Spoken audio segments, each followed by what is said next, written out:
성도 여러분 사랑합니다.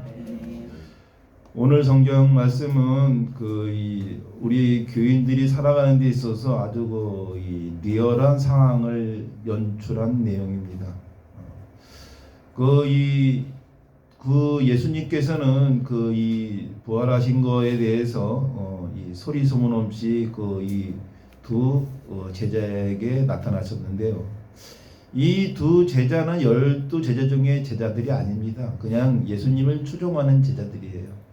예수님이 돌아가서 부활했다는 얘기들을 많은 사람에게 들었지만 이 본인들이 들은 거, 사람들은 듣는 거는 의심하잖아요. 봐야지 의심을 안 하잖아요. 천사가 나타났다, 예수님이 부활했다는 소리를 들었지만 그냥 들었던 소리만 듣고 이 두 사람들은 낙담을 하고 자기 동네로 이제 가는 중이었어요. 근데 가는 중에 예수님께서 슬그머니 나타나셨습니다. 그래서 같이 걸어가면서 야, 무슨 일이 있었느냐라고 물으니까 이제 우리는 이 구세주고 선지자고 하나님이라고 생각했던 분이 그냥 일반인 사람처럼 십자가형에 못 박혀서 돌아가셨는데, 사람들은 부활했다고 하는데 솔직히 부활했다고 해서 내가 지금 바뀐 것도 없고, 부활을 했으면 세상이 바뀌어야 되는데 전혀 바뀐 것도 없고 낙담을 하면서 이제 가고 있었습니다. 근데 예수님께서 야, 그게 바로 나야 이렇게 말씀하신 게 아니라, 아 그래? 근데 뭔 일이야? 하고 당신의 일인데도 모른 척하면서 뒤로 반문을 합니다. 그래, 무슨 일이 있었는데? 아니 예루살렘 사람들 다 아는 일인데 당신이 왜 몰라? 하면서 자기들이 예수님에 대해서 얘기를 합니다. 여기서 예수님께서 그래? 그런데 너희들이 알고 있는 성경 지식이 어떤데? 하고 은근히 이제 성경에 대해서 얘기를 합니다. 그러면서 모세 오경부터 시작해서 이 성경을 풀이해 주면서 이래 하면서 그들의 마음을 동정하고 다스려주고 위로해 주면서 같이 동행을 합니다. 그들의 집까지요. 그러니까 이제 한 키로수가 한 12km 정도 되니까 꽤 걸어갔죠. 그래서 집에 가서 이제 밥을 먹으면서 이제 이렇게 또 근데 왜 그때 이 사람들이 예수님인지를 모르냐면, 예수님으로 나타나신 게 아니기 때문에 이 사람들은 모르는 거예요. 눈이 가려진 거죠. 그래서 이 사람이 이게 보이는 게 다 보이는 게 아니거든요. 우리가 그런데 이 떡을 딱 떼어주는 순간 예수님이 잠깐 나타났다 그냥 싹 없어진 거예요. 실체가 없어진 거예요. 같이 동행해서 왔는데 존재가 없어져 버리니까 얼마나 황당하겠어요. 우리가 같이 밥 먹다가 갑자기 앞에 있는 사람이 싹 없어져 보세요. 이거 엄청난 게 있는데, 근데 잠깐 예수님이 보여주면 싹 없어지니까 그제서야 예수님이 나와 같이 동행을 했구나. 그러면서 내가 잘못된 믿음을 가졌구나 생각하고, 예루살렘에 더 있다가는 화를 당할 것 같아서 다시 엠바로 왔는데 다시 가야 되겠다 해서 가봤더니 거기에 이제 11 제자들이 모여 있었던 거죠. 이 상황의 연출을 예수님께서 하셨는데, 이거 예수님이 여기서의 핵심 포인트는 뭐냐? 예수님은 항상 우리 곁에 있다는 거예요. 우리가 보지를 못할 뿐이에요. 여기 이 두 제자도 예수님과 같이 동행을 하고 있음에도 불구하고 예수님인지 몰랐잖아요. 예수님인지 모르고 같이 그냥 주저주절 얘기하면서 그때 상황을 추측하건대 예수님 헌담도 했겠죠. 구세주란 사람이 말해 일반 사람처럼 그렇게 죽었다라는 식으로 얘기했을 겁니다. 예수님께서는 우리 얘기를 들어주시는 분입니다. 쫙 나타나서 내 능력을 과시하는 분이 아닙니다. 야, 나 부활했어, 봐, 이런 식으로 하신 게 아니라 어떻게 했습니까? 같이 얘기를 하고, 그래? 어떤 일인데? 하면서 당신의 말씀을 전하기보다는 바로 이 두 제자의 말을 들어주는 것부터 시작이 됩니다. 우리가 살아가면서 아주 중요한 겁니다. 언변이 능한 자보다 듣는 것에 능한 자가, 그것이 바로 예수님의 마음입니다. 듣지 않고 자기 자신의 말만 하려는 사람이 있어요. 말만 하다 보니까 어떤 일이 벌어집니까? 그 말에 대한 책임의 무게가 가벼워집니다. 말이 적으면 적을수록 그 말의 무게가 커지는 겁니다. 말이 많을수록 그 무게가 가벼워지는 겁니다. 그 전에 이 윤석열 대통령이 그 좀 나름대로 미국을 따라한답시고 그 이 대통령 앞에서 사저 앞에서 그 인터뷰하는 그런 미국처럼 이렇게 스테이로 말하는 경우가 있었어요. 근데 그 말을 할 때마다 난리가 났어요. 그렇죠? 그 말할 때마다 각 언론에서 이 트집을 잡고 또 그것이 흠이 됐어요. 그 괜히 할 필요가 어떤 때는 대통령은 좀 무게가 있어야 돼요. 미국의 민주주의 역사가 200년이 넘은 거와 우리 50년밖에 안 되는 우리 민주주의 역사에 비교해서 따라하기를 했기 때문에 그런 일이 생긴 거예요. 때로는 이렇게 말이 무게가 있어야 돼요. 이재명 대통령은 이 국무회의를 갖다가 연출하잖아요. 참 쇼맨십이 강한 사람이에요. 그냥 혼자서 그냥 국민과 소통한답시고 그 대통령 앞에서 그렇게 하다 보니까 격이 떨어지고 그 사람들이 대통령을 우습게 보게 된 거예요. 근데 딱 국무회의에서 하는 걸 연출하잖아요. 어느 국무위원들이 그 대통령 말에 토를 달겠어요. 근데 이 국민들과 소통한다시고 이 마이크 앞에서 출근할 때 딱 하다 보니까 실언도 나오고 투집도 생기는 겁니다. 말이 많으면 그 본심과 다르게 전달이 된다는 거예요. 국민과 소통하겠다고 해서 청와대에서 나온 거 아닙니까? 국민과 가까워지겠다고 해서 나온 거예요. 근데 오히려 그것이 부메랑이 됐죠. 청와대에 콕 박혀 있어야 그 대통령의 위험도 생기고 하는데 이번 같은 경우에도 이 청와대에 있었다면 감히 청와대를 군인들이 여기 경찰들이 와서 수사를 했겠습니까? 그냥 사저에 있으니까 간단한 거 아닙니까? 그러니까 국민들과 가까워지겠다고 했지만 결국은 국민들에게 책만 잡힌 꼴이 됐죠. 만약에 청와대 안에 있었다면 절대 감히 경찰들이 와서 수색을 못 하겠죠. 바로 그런 겁니다.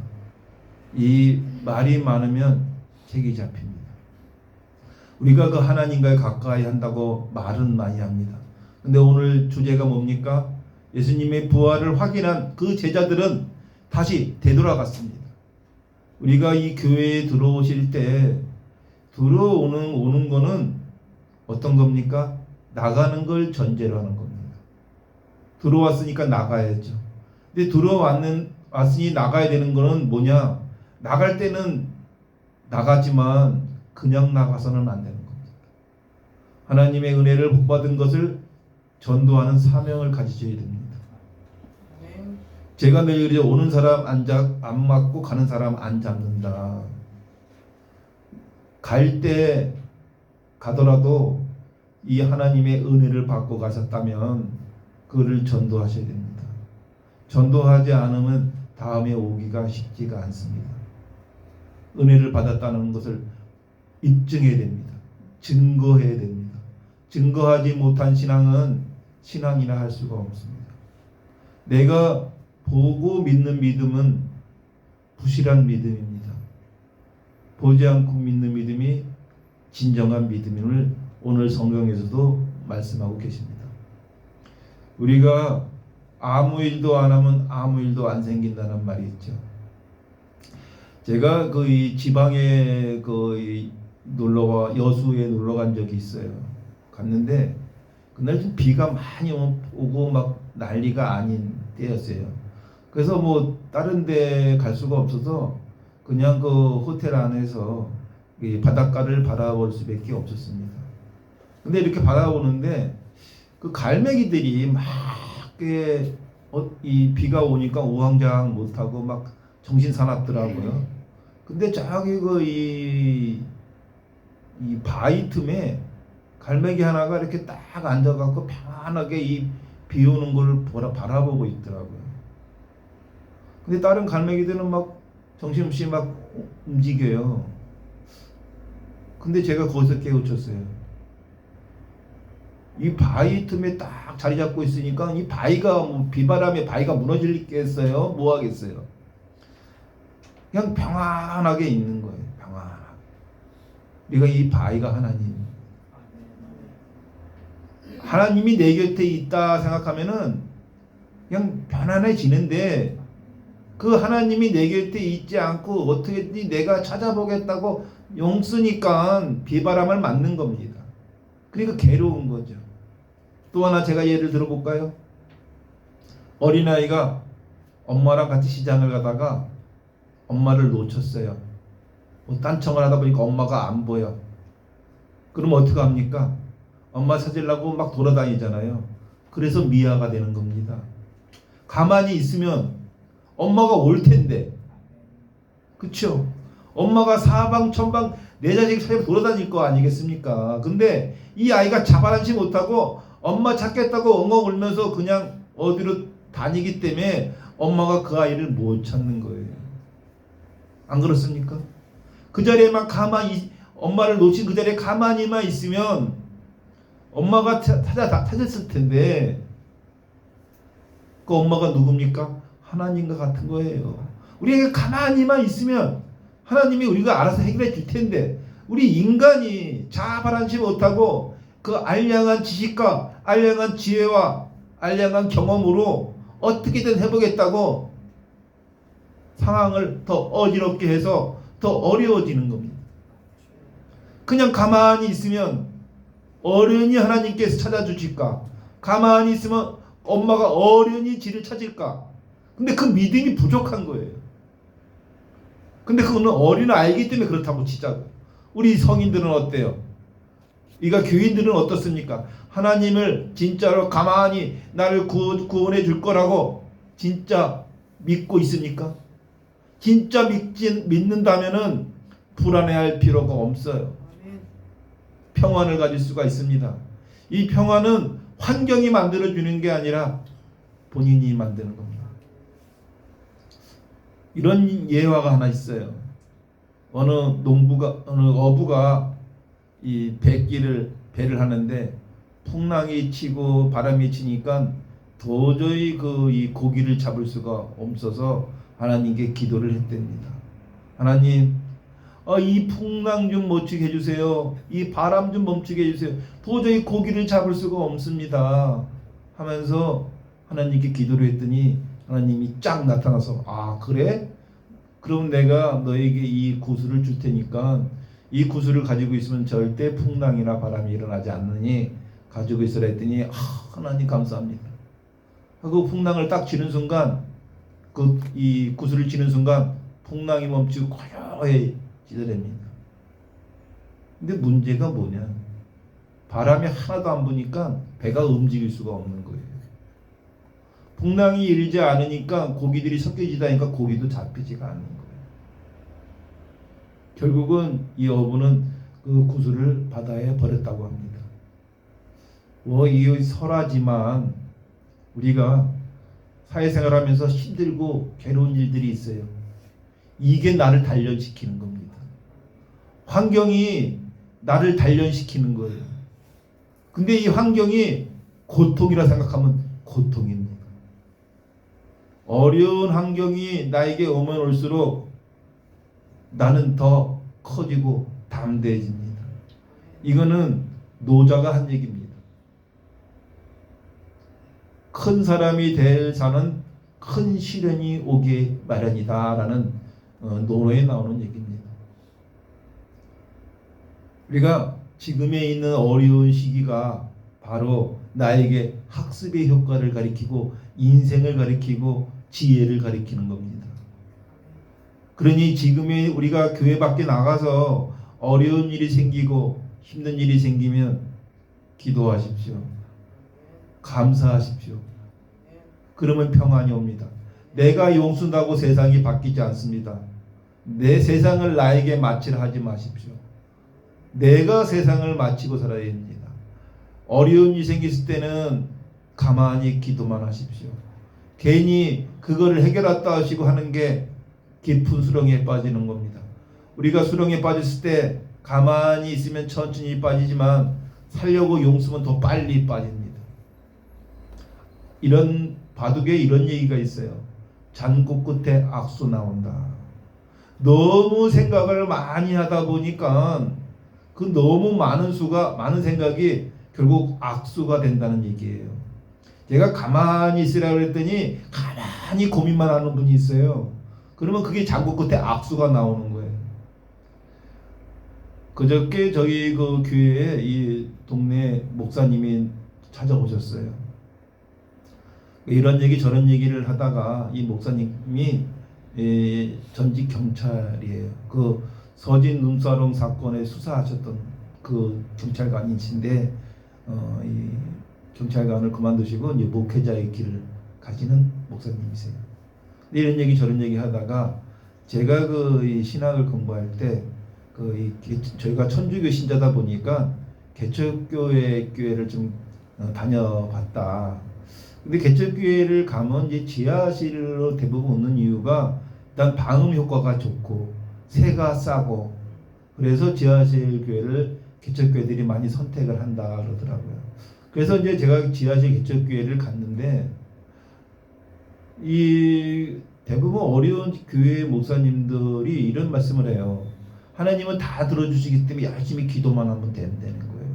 근데 그 삶이 너무 궁핍하여서 제가 아니 목사님 그 기도도 좋지만 일도 해야 되는 거 아닙니까? 했더니 하나님이 다 주실 텐데 왜 인간의 생각을 집어넣어서 그런 말을 하냐라고 제가 마치 이단인 것처럼 하나님을 좀 부인하는 것처럼 저를 오히려 지적을 하시더라고요. 그래서 그 얘기를 그 목사님한테 했더니 그 목사님이 오히려 제 생각을 동의하시면서 일을 해야지요. 목사라고 해서 일도 안 하고 그냥 그 지하실에서 기도만 하면 뭐가 이루어지겠습니까? 예를 들어서 열심히 일도 하고 목회도 하는 목사와 아무것도 안 하고 뭐 하느님께 기도만 하는 목사가 중에 어느 교회가 부흥이 되겠느냐? 우리 부흥에 대해서 우리 정확히 알아야 돼요. 교세가 커지는 게 부흥이 아닙니다. 건물이 커지는 게 부흥이 아니에요. 부흥은 성도 수가 많아지는 게 부흥인데 다른 교회 다니는 사람 우리 교회에 오는 게 부흥이 아닙니다. 불신자를 하나님을 믿게 하는 게 부흥입니다. 부흥이라는 거에서 뭐 교인들이 많은 게 부흥이다. 목사님 얼굴만 두둑해지겠죠. 성도들 이 재직자들 그 삶만 좋아지겠죠. 진정한 부흥은 하나님을 믿게 이 복음을 전달해서 믿지 않던 사람이 믿게 하는 게 부흥입니다. 안 그렇습니까? 이게 믿지 않는 사람을 믿게 하는 게 부흥이지 믿는 사람은 저기서 있는 바 이리로 오는 거는 윗벽돌 빼서 아랫벽돌 메꾸는 거와 똑같아요. 다른 교회 잘 다니고 있는데 굳이 우리 교회에 오면 뭐가 달라집니까? 하나님을 믿고 전도하라고 했지 저 벽돌 빼서 이 벽돌 꽂으라고 한 게 아니잖아요.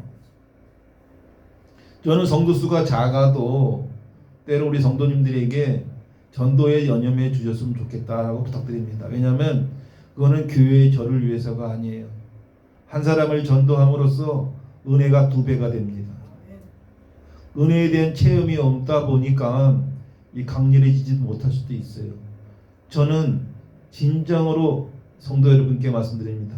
은혜 받으시려면 전도하십시오. 저를 위해서 전도하지 마십시오. 하나님과 같이 동행할 수 있어야 됩니다.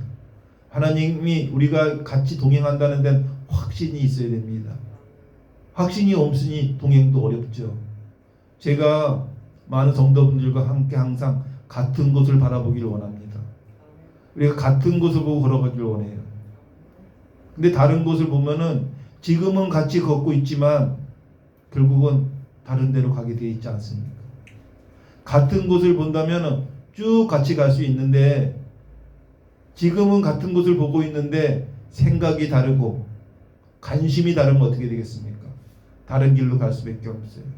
교회에 처음에 왔을 때는 같은 길로 가자고 만났는데 마음속에서는 좀 목사님이 좀 내 민생고를 해결해 주지 않을까 해서 오던가 권사님이 뭐 내 인생을 해결해 주지 않을까, 저 집사님이 나의 불편을 들어주지 않을까, 이런 마음 쓰임이 있다 보니까 처음에 같이 올 때는 같은 하나님 믿고 같이 찬양하고 찬송하면서 가자고 했건만 마음이 콩밭에 가 있으니 같은 길을 갈 수가 없지요. 그렇지 않습니까? 우리가 같은 길을 가야지 쭉 갈 수가 있습니다. 우리가 이 부부간의 관계도 그렇잖아요. 처음엔 사랑해서 만났어요. 근데 어떻게 왜 이혼을 합니까? 마음이 콩밭에 가 있어서 그래요. 더 중요한 게 뭐냐? 초심이 잃어서 그래요. 처음에 했던 그 사랑의 마음이 변하지 않는다면 어떤 흉이 있어도 사랑할 수 있어요. 근데 그 사랑이 식으니 그 흉만 보이는 거죠. 우리 교회들 간의 관계도 그래요. 처음에 볼 때는 인상도 안 좋고 성격도 개팍한 것 같은데 같이 하나님만 본다면 같이 쭉 갈 수 있습니다. 그렇지 않고 어떤 외모나 어떤 그 사람의 재능이나 재력이나 아니면 풍기는 이미지를 보고 판단하고 그 사람이 참 신앙인이라고 생각한다면 그거는 오래 가지 못하는 관계입니다. 성도 여러분, 우리는 헤어지게 되어 있습니다. 성도 여러분과 저하고도 언젠간 헤어지게 되어 있습니다. 단 살아있을 때 같이 갈 수 있다면 얼마나 좋겠습니까? 두 번째, 같이 가면서 서로의 위안이 된다면 얼마나 좋겠습니까? 이것이 우리가 하나님과 동행한다고 생각하시면 됩니다. 하나님이 직접 나타나지 않고 사람을 통해서 역사하십니다. 그러니 같이 동행하는 사람이 누굽니까? 하나님입니다. 그래서 말씀했죠. 위대한 문호 톨스토이가 이 세상에서 가장 소중한 사람은 네 앞에 있는 사람이다. 세계적인 문호인 톨스토이가 왜 네 앞에 있는 사람이 가장 소중하냐 했겠습니까? 그렇기 때문에 우리는 내 앞에 있는 성도들을 소중히 여기셔야 됩니다. 그 다음에 집에 가시면 내 가족을 소중히 여기셔야 되고, 직장에 가면 나랑 같이 일하는 내 동료를 소중히 여기셔야 됩니다. 그것이 바로 하나님과 동행하는 자세입니다. 하나님과 같이 동행할 수 있다, 은혜를 받을 수 있다는 나와 같이 있는 사람에게 내가 얼마만큼 동행의 의지와 같이 보는 모습과 같이 고통을 나누고 행복을 나누고 기쁨을 나누려고 했는가, 여기에서 그 평안이 찾아옵니다. 그래서 예수님께서 오늘의 성경 말씀처럼 같이 가면서 들어주고 동조해주고 그러면서 성경을 다시 재해석을 해주면서 믿음을 더 강건하게 해주지 않았습니까? 근데 그 우리가 믿음의 강건함이 뭐냐? 바로 옆에 있는 교인들이 그 믿음을 강건하게 해줍니다. 예수님처럼 내 옆에 있는 교인들이 나의 믿음을 더 강건하게 해줍니다. 내 옆에 있는 교인이 나를 이용해 보려고 접근을 해서 나에게 힘든 일을 겪게 했다면 그거는 나에게 은혜입니다. 그 병지 풍파를 내가 겪으면서 내가 더 강건해지기 때문입니다. 뭐 그렇다고 해서 다 용서하라는 건 아닙니다. 내 주관을 가지라는 겁니다.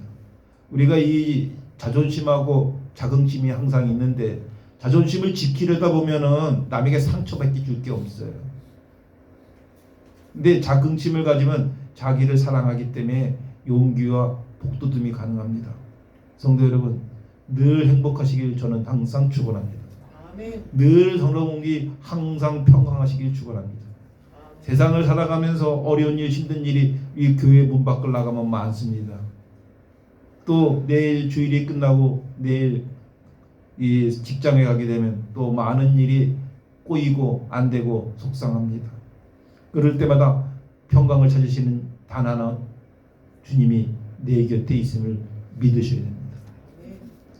오늘 성경에서도 이 낙담한 이 두 제자에게 예수님께서 슬그머니 나타나셔서 같이 들어주고 얘기한 것처럼 내 동료와 내 이웃과 내 교우들이 그 관계성이 바로 그런 관계라는 것을 성도 여러분께서 하시고, 신앙생활의 진정한 것은 전도의 사명이라는 것도 잊지 않으시기를 바랍니다. 기도하겠습니다. 사랑과 은혜가 풍성하신 하나님 아버지, 오늘도 말씀을 통하여 저희를 찾아주시고 길에서 만난 주님의 은혜를 깨닫게 하시니 감사합니다. 낙심하고 지친 마음으로 살아갈 때가 많고 눈앞의 현실 때문에 주님을 바라보지 못할 때가 많지만, 그런 순간에도 저희 곁에 오셔서 함께 걸어가시 주시는 주님을 바라보게 하옵소서. 엠마오로 가는 두 제자의 마음이 주의 말씀으로 뜨거워진 것처럼 저희의 식어있는 믿음도 다시 살아나게 하시고, 닫혀있던 눈이 열려 주님을 더욱 분명하게 알게 하옵소서. 이제 예배를 마치고 세상에 나갈 때에도 저희를 홀로 두지 마시고 늘 동행하여 주시옵고, 낙심한 자리에서 다시 일어나게 하시고 주님을 만난 사람답게 소망과 기쁨으로 살아가게 하옵소서. 예수 그리스도의 이름으로 기도드리옵나이다. 아멘.